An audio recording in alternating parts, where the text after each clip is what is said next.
Well, good morning to you, and thank you so much for being tuned to NTV Uganda, Turning on Your World. Now this morning, we're going to be turning on your world on something that you relate with on a daily. Matter of fact, yesterday was Eid, and people were celebrating left, right, and center. And they used our conversation this morning as one of the elements and tools through which they celebrated. And I'm talking about tourism. So this morning, we're going to be looking at Uganda's Tourism Board enforcement of the tourism regulatory framework.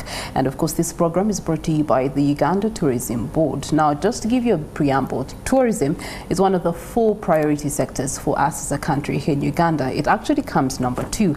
After agriculture, you do have minerals, oil, as well as gas. Now, the Uganda Tourism Board exists in that capacity to promote Uganda as a preferred destination, both for domestic and foreign tourists, as well as regulating the tourism industry here in Uganda. Now, it's upon this mandate that the Uganda Tourism Board has been registering as well as inspecting tourism enterprises to ensure compliance, as well as see and do checks and balances on tourism actors to the tourism legal framework that they do have. Now, currently, the board has also been providing notices to sector players on enforcement of standards. This is aimed at guiding you, the sector player, towards improving standards as well as quality operations in service in the prevailing competitive tourism industry. Furthermore, the board is scheduled to undertake another phase of the grading and classification of accommodation facilities later on this year. Now, to enrich us on this exercise and information thereof, we are pleased to be hosting the Quality Assurance Manager with the Uganda Tourism Board, and this is Mr. Samora Machel Semakura. Good morning to you, sir, and you're most welcome. Very good morning, Priscilla. It's a pleasure to be here today. All right. Now, you can follow this conversation on our social media platforms, NTV Uganda on Facebook as well as YouTube. We are streaming live. And on the X app, you'll be getting the comments picked from this conversation. You can feel free to drop in a comment, a question, or a reference thereby. But allow me to give Mr. Samora his salutations to our audience first. Thank you very much, Priscilla, and thank you very much, NTV, for hosting us this morning.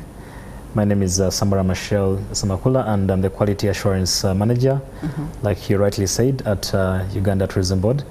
I bring you to you greetings from Uganda Tourism Board and the entire tourism fraternity. Okay. Thank you so much. All right, so let's start off by giving us a brief abstract of what the tourism sector stands and looks like post the pandemic. I know that it's one of the most affected sectors throughout the pandemic, and so the recovery has been one that is aggressive in order to take it back to what it was previously. The pandemic indeed put the tourism and hospitality sector at a close. I think we were one of the most affected sectors because tourism involves a lot of movement, both inbound and outbound, those coming into the country and those that are moving around different street areas. And as we stand now, we can say that the sector is picking up again. If we're looking at the numbers at the time, pre-pandemic, during the pandemic times, and also the time now, we are currently, as of 2023, we are standing at 1.2 million arrivals, versus if you look at the timing of between 2020, 2021, 2019 was our highest time, because we're at 1.5 million arrivals. And then we had to drop suddenly to, in 2020, we dropped suddenly now to 473. That's the time now we had closed off the country. And we saw that when His Excellency now guided to allow movement, we now went ahead to see that there was an increase now to 512 arrivals now in 2021. And so the number has really been increasing. In 2022, we saw an increase now to 814,000 tourist arrivals into the country. And now we are saying that why we are saying we are blessed as a country, when we say 1.2, it's really a very good catch up on numbers, but also the revenue that we are really looking at. You can see that from 1.4 million in 2019, and now we are receiving about 1.2 million US dollars. So really, we are getting up there. Okay. We are also seeing that the staff really in all these places were also affected in the sector, because we can't talk about tourism without employment. And now people are getting back their jobs, people are really recovering. The number of arrivals are now increasing, meaning that the level of competitiveness in terms of job really is also all right, and the end of mice on the other side is also contributing to the quick recovery of the sector. So as the Uganda Tourism Board, I know that you do have a heavy mandate to ensure that these numbers keep going higher and higher. Let's talk about your mandate, your roles and responsibility towards the development of our tourism sector. Uganda Tourism Board is a government agency under the Ministry of Tourism, Wildlife and Antiquities. This was established in 1994, and it was enshrined under the Tourism Act of 2008. And this act mandates Uganda Tourism Board, one, to undertake promotion of marketing Uganda as the most preferred destination on the continent, meaning that we are looking at marketing Uganda as a tourism hub, both locally, and, regionally, and internationally. The same act also mandates Uganda Tourism Board to promote quality assurance and develop standards across the entire tourism value chain. And this is through a registration of tourism enterprises, which is mandatory, doing inspection on minimum standards, because for you to qualify to operate a business, meaning that there must be some set of resemblance of standards. And then thereafter, it's symbol that issues you with a tourism operating license for you to operate. Those that are licensed further qualify to be inventorized as a way to really qualify for grading and classification. We're also in charge of assessment of tourist guides. Never move around with a guide who is not licensed, because again, it's one of the checks that we have for quality standards. At the same time, also most important is that for every tour operator who operates within the country, and also those who bring in visitors into the country, again, it's our mandate. So really, it's a 360 in the entire country to see that we market Uganda, but also we promote standards in the entire country, as well as promoting mice. In that regard, when you talk about licensing, it sounds like there's so many sector players that ought to be licensed in order to operate in the tourism sector here. And so it begs the question, who are those particular stakeholders that you mandate ought to be licensed in order to operate in the industry? Okay, thank you. We are looking at anybody who is really close to offering business in tourism. The most important players that are mandated in by the Tourism Act are accommodation players. And here we're looking at hotels, we're looking at lodges, we're looking at inns, serviced apartments, at condominiums. We're looking at tour operators, we're looking at travel agents. There are those that do both tour and travel. Then we're also looking at tourist guides that guide around visitors around the country, and also stand-alone restaurants. Okay.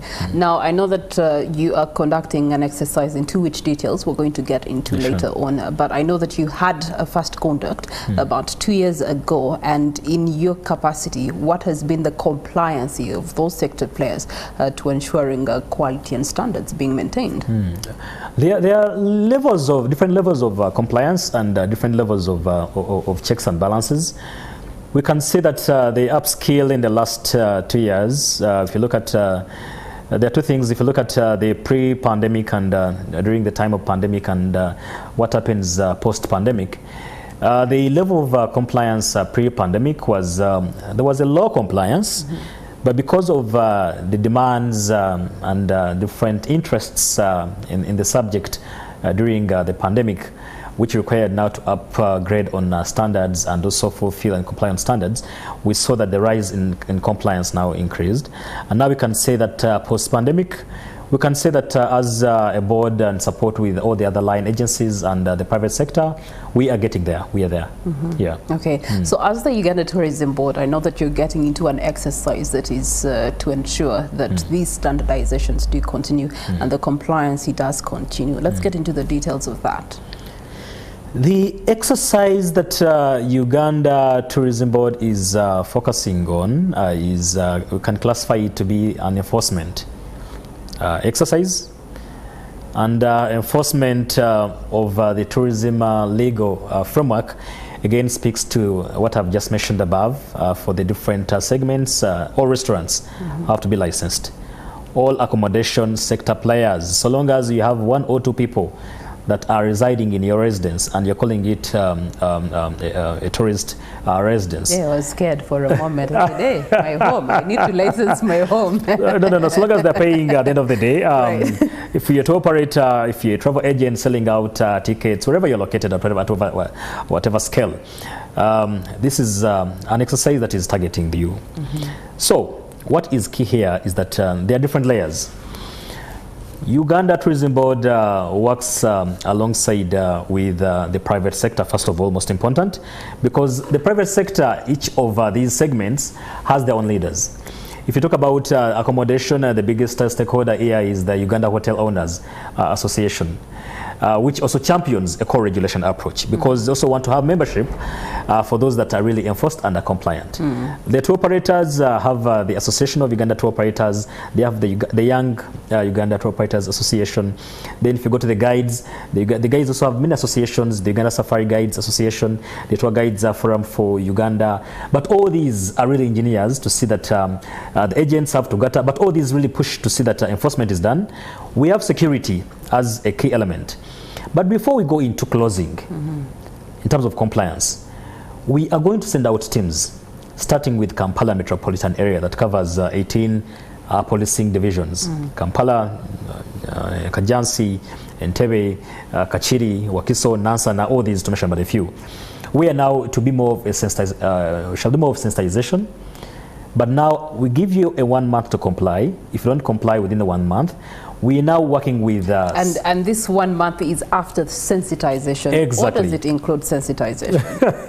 We need to be clear on the roadmap. It is outside sensitization. Okay. We shall do sensitization in the month of April. That spells into May. And then thereafter, we give you a month notice to comply. And once you don't comply, we have already arranged foot soldiers. The security organs are all very much prepared now to start the reinforcement. Okay. And we are going to really close down all facilities, sector players that are not regulated. Now, before we get further into it, I didn't hear any mention of a new element of accommodation that is mushrooming here in Uganda, and those are the A and B accommodation. Are they mandated to be licensed under the Uganda Tourism Board? Well, the Airbnbs, what happens is that the board is in the process of developing guidelines for Airbnbs. These are not necessarily to be licensed by the board, but then we also have a watch over them to see that whatever actions, whatever is happening in there is really regulated. At the same time, they really comply to the different set standards. Okay. Yeah. All right. So when it comes to the enforcement, for the different actors that you did mention, what is required of them to have in terms of necessities, documentation, as they prepare for this exercise? What do they need to put their house in order of? Different players have different documentation.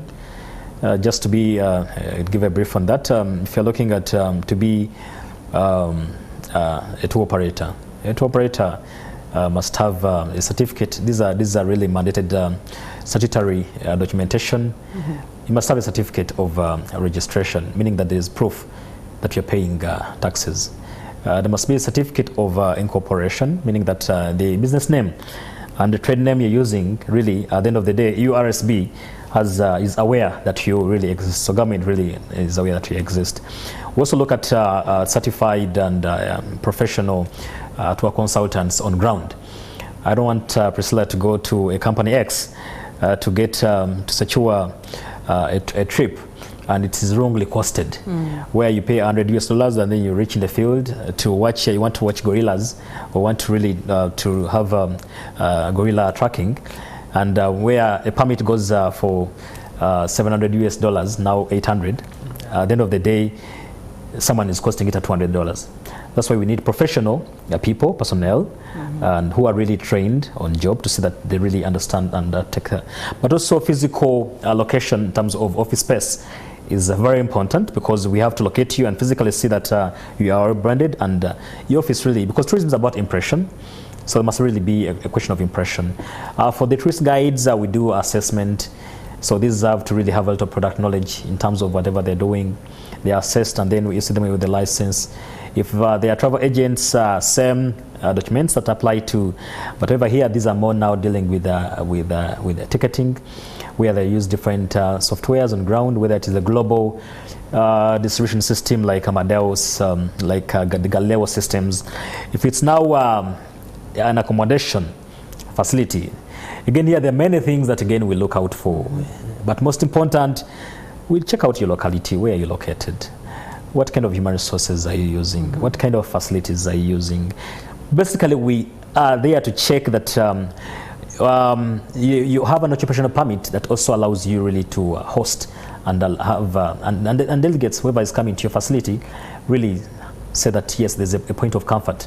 You have your staff are trained in first aid. There is a resemblance of in terms of fire and all this. So all these really, it's really a back that we are really sending out information that members can always really get out there. Okay, so Mr. Samora, getting into the nitty-gritty of that whole process, I know that there's a criteria that involves registration, then you do some inspection, and then licensing is issued. So let's talk about that process. How long does it take, and what is required within, on both sides, on your side and as well as the actor's side?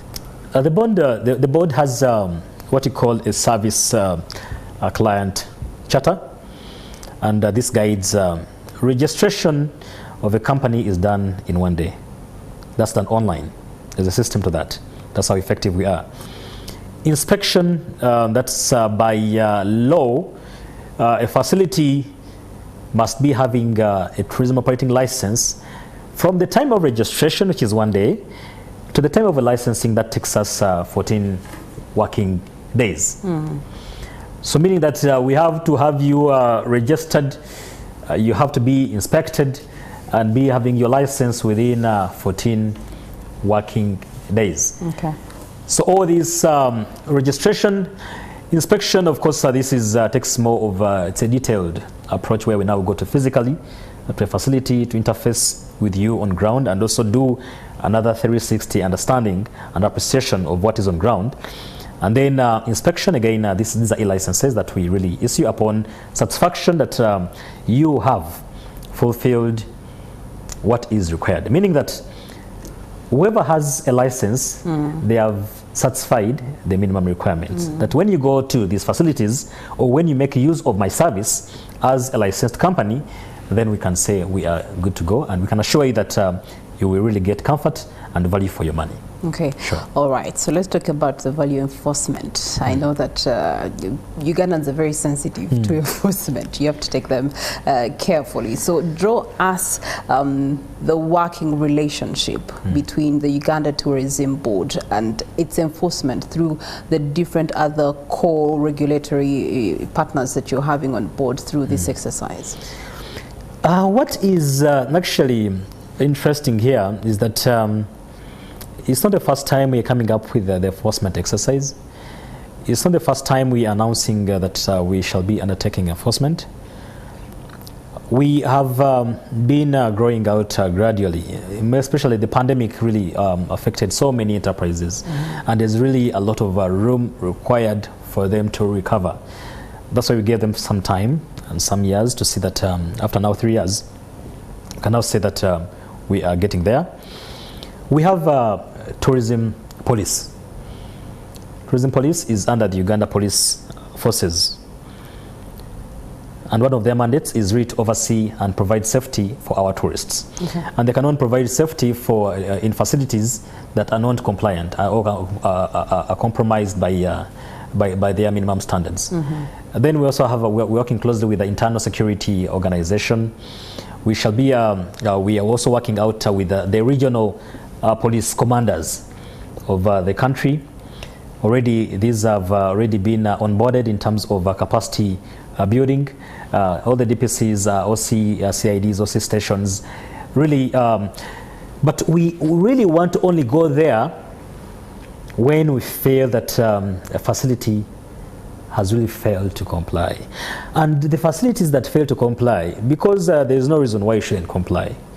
What are you hiding in there that really makes you feel that you cannot comply? Because at the end of the day, we are here to protect guests. We are here to provide services that are conforming to your money, but at the same time, you also have to send out a message out to the part of the public that the service I've received is really worth it, and also it's a promise really that has to be fulfilled. Sure. Okay, I'm glad that you mentioned regional, because my next question was going to ask what is your regional enforcement like to ensure that across the band, across the country, within the same time frame you've given yourself as the Uganda Tourism Board, you're able to achieve this regulatory framework?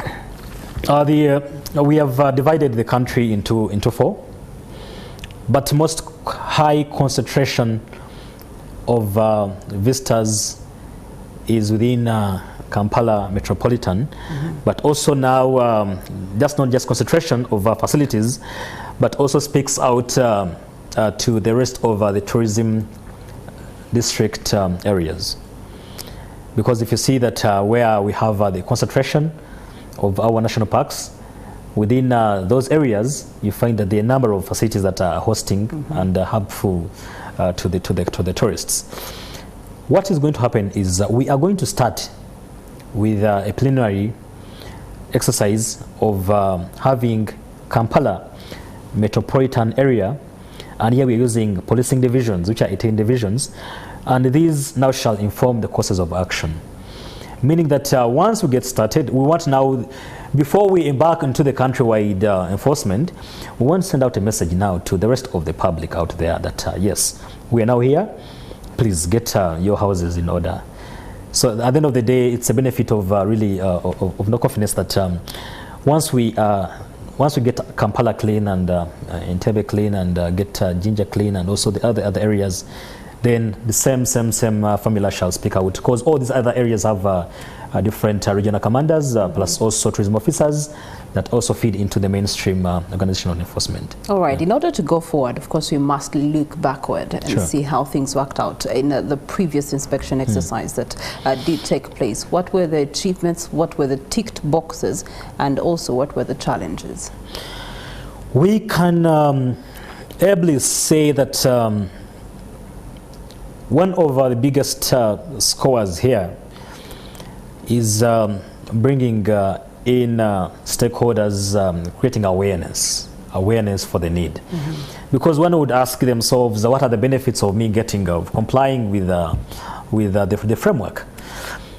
But then the moment they realize that at the end of the day, it's up to them that when I guide you on standards, I'm guiding you on your investment. When I guide you on your investment, as an investor, it means that we are now looking at you trying to avoid all these different service quality gaps that may exist. I want you, when you communicate and make a promise that I will give you a 5-star experience in a 1-star inspected facility, because at the end of the day, we are looking at you when you get compliant, when you comply to the standard.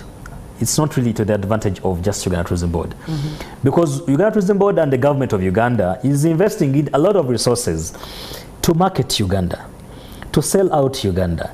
The tour operators, the travel agents, accommodation players are right now as I speak, they're attending Meetings Africa. So all this is really geared to see that they bring clients to Uganda. So they don't want to find you when you are really, your facility is shaky. It takes me now to the challenge. The challenge we have with that is that as we try to really do enforcement, we have the biggest challenge here is interference. Normally to see that once you really don't accept to comply to the given norms, that doesn't just affect you, but also affects our standards. At the same time, it also feeds into the country general picture of what exactly are we producing and what services are we churning out and who are we attracting for this particular regard. So the only way really to get out of this challenge, and that's why we have to so much thank the private sector, because at the end of the day, yes, government can do its work, because tourism, we say it is private sector, whether it's public sector led, but at the end of the day, the drivers of the real business is the private sector. So without them doing much, then it leaves a lot of room for challenges. Sure. Okay. Yeah. All right. So let's go to the side of those that are to benefit when this inspection is successful. Who's to benefit, and especially in light of domesticated tourism? Who benefits from all this exercise? It is again three-fold. First of all, like I mentioned, I will look at the investor.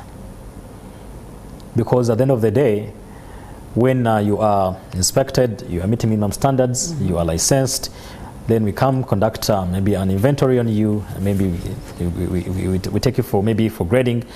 At the end of the day, it's a marketing tool basically. Right now, everyone who is listed on our website, just look at NAM. NAM has just happened. NAM plus G77 China Summit.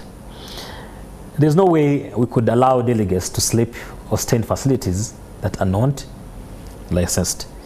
Meaning that whatever you are an investor, you are promising out there in terms of standards, you can only fulfill them by taking on the guidance that we're giving out to you. So it also helps you in a lot of even making a choice of delivery, choice of what exactly to invest in, all that is upon you now. But also now the customer now. If you're talking about domestic tourism, today's domestic client, today's Ugandan, is not the Ugandan of the times who will sleep anywhere. Whatever services you provide, because at the end of the day, you are saying that I want a service arena that it's a one size shoe fits it all. That's no longer the approach that we're now taking on. What is important and critical here is you as the client, they have a choice for demand. They have many things they're looking out for. Yeah. So, I had that experience yesterday, the hotel that I went to yesterday, and previously the standards and servicing was excellent. Yesterday it was a completely different picture, and I asked myself, maybe management changed. Maybe they sold the hotel to somebody else who does not understand. So I definitely concur with you that even the local consumer of tourism still has picked up on standards of what they want and what kind of quality they want to pay for. And I think also what is important, I mean, in that regard, some regard, the tourism industry or hospitality industry is not static. Today, if you find me smiling at the reception, I'm very happy to receive you, and that's part of the convivial dimensions. But I'm not sure of how maybe, if at all there's really no enough motivation, there are those practices that really, because at the end of the day, the engine of tourism are personnel. 100% the industry is driven by skilled human resources. So the moment there is any snapshot, any snag into the kind of business we are doing, then it really affects the entire experience. So everything that we do, tastes and preferences keep changing from time to time. Okay. Yeah, sure. Halfway these conversations that I'm having with the Quality Assurance Manager of the Uganda Tourism Board, Mr. Samora has definitely done his job in ensuring he breaks down for us the nitty-gritties of the inspection and exercise that is forthcoming and to whom it's meant to be targeting. Now, of course, when you look at the tourism sector, by and large, it has contributed a lot to our money that we bag in, $1.4 billion per annum.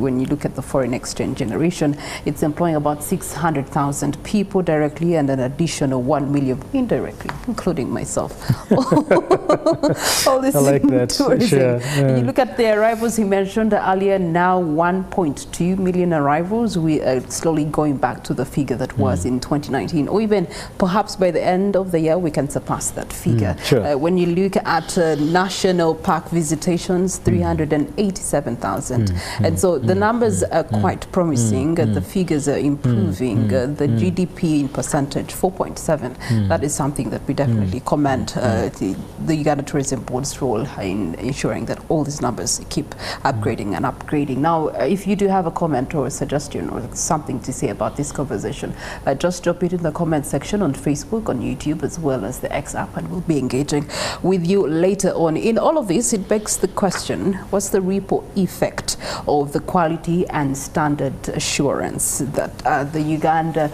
Tourism Board is undertaking? That question will be answered right after this break.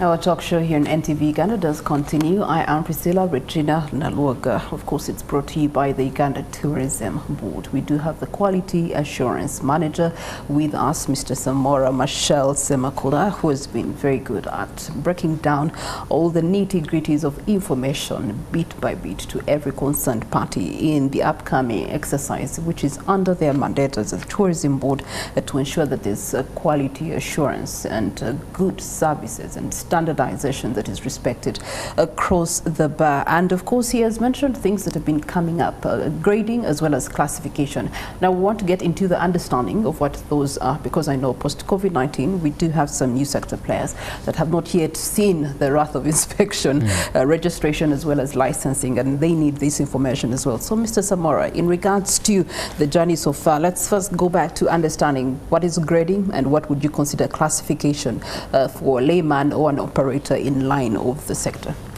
Thank you. Thank you again, Priscilla. I think there are two things here again, grading and classification.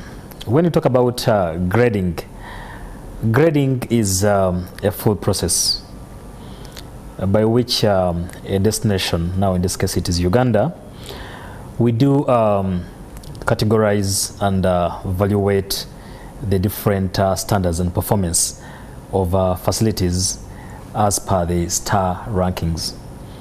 And here when I talk about grading and star rankings, it means that we are doing an audit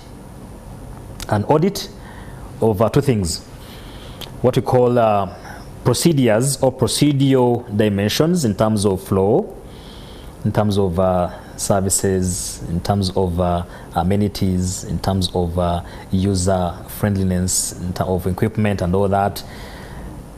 All this process leads us to now award stars, where we award from 1 star to 5 star. The 5 star is the highest denominator, meaning that a 5-star experience in a 5-star facility really denotes and communicates so much. Whereas a 1-star doesn't mean that it is purely a low ranking per se, but they have really approved facilities, and at the end of the day they also communicate a given level of standard. So when you go to a 1-star facility, please don't demand for services a 5-star service, because at the end of the day there are many things that communicate to this grading or to that grade, because when we are doing grading we look at so many parameters. These parameters now for Uganda are enshrined in the East African Community Classification Gazette of 2010, and here now these the same were domesticated to Uganda, but however they fit into the international domain much as we're using them as the East African countries. So here when you're looking at a 1-star, what I find, the demand in a 1-star hotel cannot be the same demand in a 5-star hotel, because the pricing in a 5-star facility can never be the same pricing in that's grading. Classification, I don't know, Priscilla, whether you remember your biology very well. Let's try. So for classification, we're only dealing with nomenclature now. And here we are looking at classification by type, classification by location. For example, when we are classifying facilities, we are basically here looking at breaking down the different levels of accommodation establishments. Okay. For you to say that this is a lodge, and normally here many reporters, Priscilla, saying that someone was arrested in a lodge. We don't have lodges around Kampala. A lodge, by way of classifying a lodge as an establishment, can only be found in a place rich of fauna and flora, or to basically break it to the common language, a place that is rich in terms of whether it is in a forest that has wild animals that has lots of plants around it. Now, Mr. Samora, before you blame the reporter of the story where someone was caught in the lodge, that's where the inspection does come in, because you do have so many of these places named something lodge. Kampala here. Yes. So the reporter is using what is the person identifies themselves as a lodge. Yes. Maybe the fauna is like a small flower that is on the reception. That takes us to, I know, and you're right, I mean, by the time of, it takes us back to who is certifying these names. If it is the Uganda Registration Services Bureau, are these places that reporters are reporting on, are they really, do they bear certificates of incorporation? And the answer is no. Because at the time, when you are really, when they're naming or giving names, they also based on whatever we're talking about. Okay. When we say it's a hotel, with the Registration Bureau. Yes. Okay. When we say it's a hotel again will be broken down in two different segments. It can be a town hotel. A town hotel which now has again different clients it's targeting. So the classification bit now again has which customer am I targeting? Are they honeymooners? Honeymooners will not sleep in a town hotel. No, I wouldn't. You know, so honeymooners are likely to look out for a vacation hotel. Okay. Honeymooners are likely to look out for a lodge. Just like you rarely find a business conference. If NTV is having a business conference and you find that they're taking it, maybe, of course, it is really it's in order for maybe for different buyers. So classification goes by type, by location, by which customers are we looking at, and where exactly do we find these different segments. That's now classification. So that's the difference. So when you get, we begin by classifying.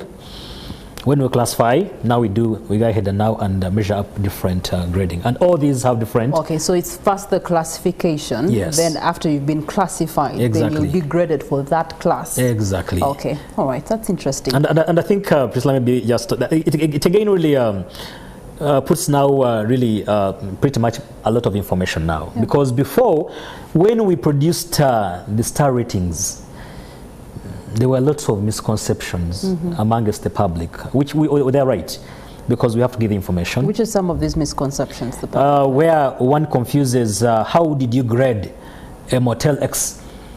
This motel should have been a 5-star, and you have given it a 2-star. Why? But then when we are doing grading and classification, the highest denoting factor or the highest grade for a hotel is not at the same as for the motel.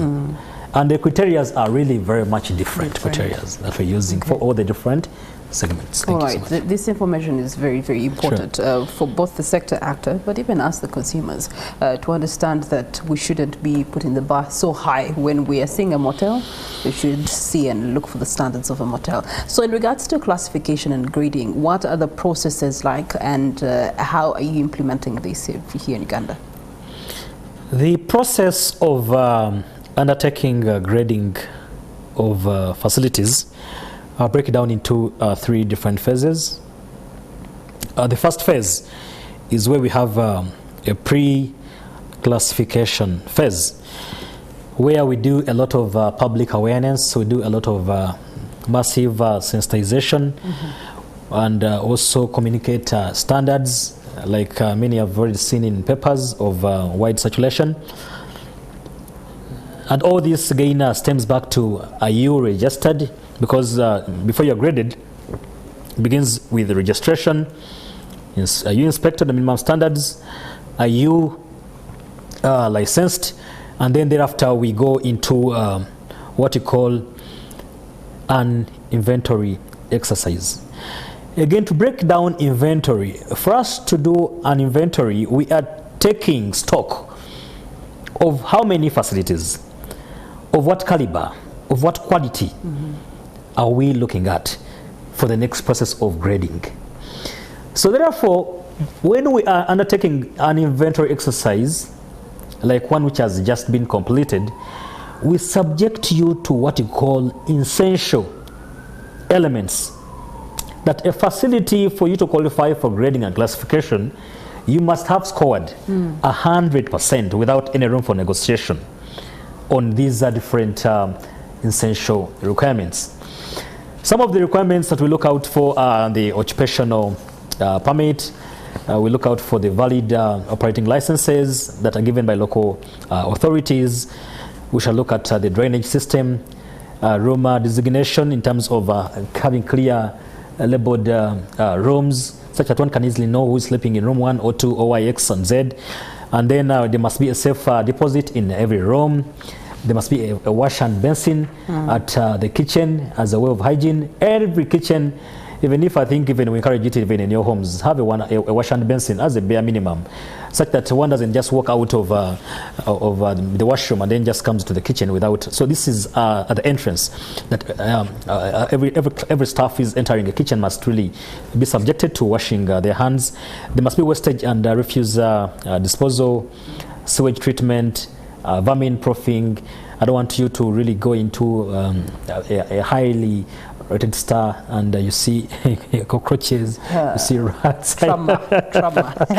So there must be water supply, not just for a day, but the water supply must be able, even without connection to the national water connection, it must be able to run you for the next 3 days without any chaos.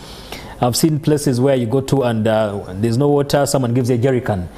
We shouldn't really accept and promote such kind of mannerisms in our facilities. Communication systems, fire safety, electrical safety, first aid, quality and experience of staff, medical examination of our staff. Every food handler, for our information, is that every food handler who handles our food is medically examined by the local authority, meaning that everyone in Kampala here must really be medically examined by KCA, that's for Kampala. Emergency evacuation, restaurant menu and bar list, and insurance of a facility. In all that you have said, I've not had the building inspection directly. Why do I ask this? We are seeing a lot of fires coming up on the old buildings that we have. So it begs the question, what's the inspection, the building inspection, when it comes to the exercise? The building inspection, you cannot get an occupation permit without a building inspection, because the occupational permit is basically there to reaffirm that there's a suitability of this premise to host the reverend delegates.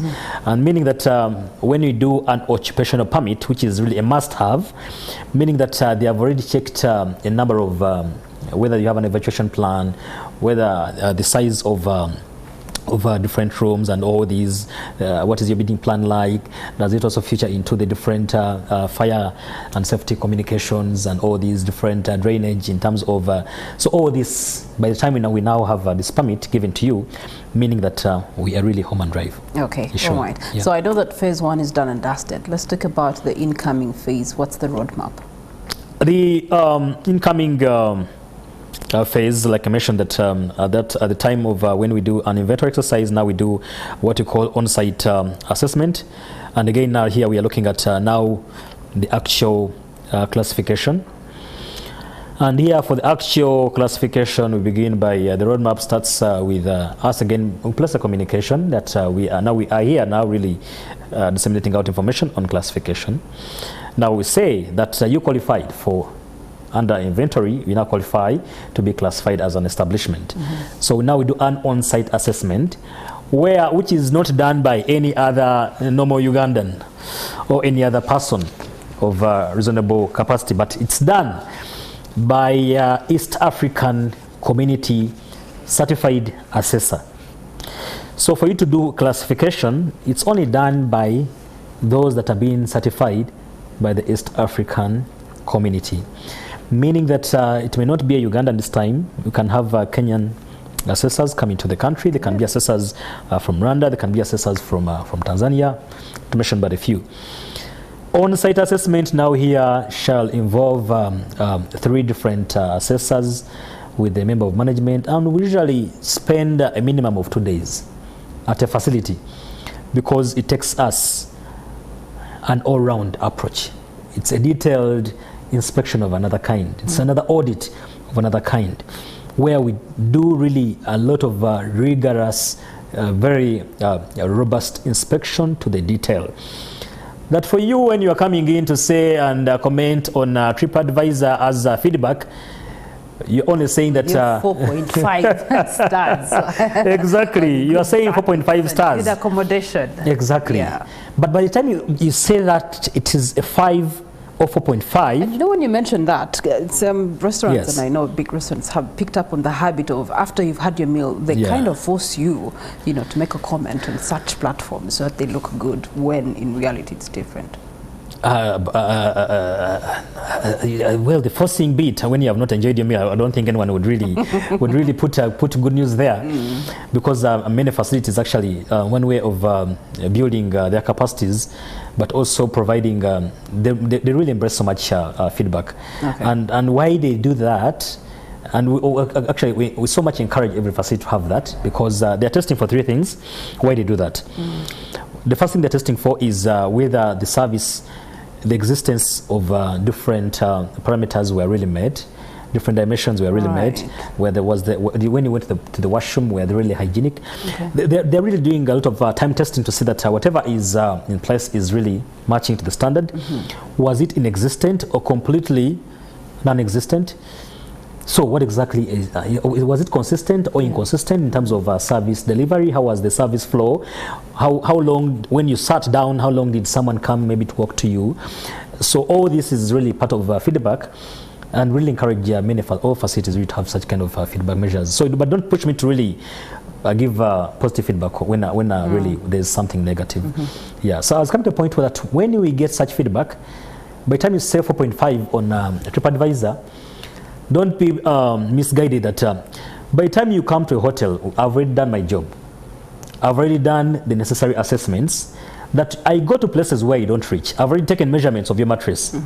I've taken measurements of the curtains. I've taken measurements of the entire... I've known that all these items communicate to each other. I know that they're functional in nature. I know that where you don't go to the kitchen, I'll be there. Because that's my job, to do all these assessments. Okay. Yes. All right. So now let's have call to action in terms of this exercise. What's your call to action to the sector players and supporters? The most important information I can say is we don't need to chase after players. Information is right out there. You don't need to physically drive from your areas of residence. You don't need to come from Kabong, come from Rukwanjiri, come from Uganda, come from Masaka to Uganda Tourism Board. You just have to visit our Uganda Tourism Board website. When you visit the website, under self-registration, if you can register yourself online, that's a given. Our contacts are there. Assessments, we now have an approach that embraces us to work in a decentralized manner. We work together with the local government officers. Every district, every city, every town now almost has a district tourism officer who is on ground. So all you have to do is get registered. The inspections are well coordinated, and then you are licensed. It is really very important for you to have a license. For our dear viewers and our dear action, but also to a client, please demand for licenses when you go to these places. When you don't just pay money, value for money comes with a license, and license communicates a lot of standards within a given structure. So it's important that before really we cause all this different what we would call internal chaos, which is uncalled for, please look out for Uganda Tourism Board. And already when you go to what happens in different papers or read information out there, you cannot even give out services anymore to any government body without a license. So let's not really get to lose business. Let's get our licenses clear. Sure. Okay, all right. Yeah. You talk about and emphasize licenses, but I know with the different enforcement players, of course, they have to pay for these licenses. So I may be told 300 here, someone else may tell me 500, and yet the reality on the ground through the Uganda Tourism Board, the license is this price X. So let's talk about the actual figures so that people are not cheated through this exercise. Thank you. The regulations are very clear. If you are registering an accommodation facility of whatever standard, whatever size, there are two payments. One is a payment for registration, which is 200,000 Uganda shillings, and that's I think a plate of food, and that's the one-off. And then annually, whenever you're renewing your license, you have to pay 100,000 Uganda shillings. That is by the regulations. And then the other players, the Ministry of Tourism, Wildlife and Antiquities is currently analyzing the different fees to see that they are also catered for. Okay. Sure. What are the payment options that people have? Payment options, you can pay straight away to the once you register online, automatically there is a PRN which is generated, and then you can pay using mobile money, you can pay to the bank. So really it is basically everything has just been digitized to see that we are really sure. That's awesome. Sure. That's very awesome. Yeah. Okay, one last question. The benefit of this regulatory process to the tourism sector by and large? Well, by large, it gives us a competitive edge. And when you say competitive edge, you cannot, because like I said, that licensing features to being classified, Uganda cannot host any international event under the meetings, incentives, conferences and events that is housed under the Uganda Convention Bureau in UTB if you're not classified, and this must be a 3 to 5 star. So the only way to have a competitive edge and providing assurance to the rest of the publics, both domestically, regionally and internationally, is by possessing a license that this license now features into the minimum standards that are required of us. Thank you so much. Okay, all right. Your closing marks, Mr. Samora? Thank you so much again, once again, NTV for really hosting us. Thank you really, Priscilla, for this show. I think on behalf of Government of Uganda, on behalf of the Ministry of Tourism and Uganda Tourism Board, we just really want to say that we encourage people out there to see that they fulfill, and also there's a call for different standards as of boosting the sector's economy and also providing different employment opportunities across the entire tourism and society value chain. Thank you so much. All right, that is Mr. Samora Michelle Sewakolo, who is the Quality Assurance Manager with the Uganda Tourism Board. Of course, we've been having that conversation for the exercise that is forthcoming, and we're calling upon all sector actors to be responsive and be, compliant to this exercise. At the end of the day, it's benefiting all of us as a country. In that regard, you can find more of this information on their social media platforms as well as the website. Uganda Tourism Board website will be able to give you the nitty-gritties of these conversations. Mainly important for you to note as a sector actor is the grading and classification. Resonate with that so that you understand that when you call a lodge or you name your place something X Lodge in Kampala, you are lying. At the end of the day, guidance on standard is guidance on your investment. So may you use this knowledge to be able to be guided on that investment that you are making in the tourism sector. Thank you so much for watching this program. I am Priscilla Regina Naluga. Good day.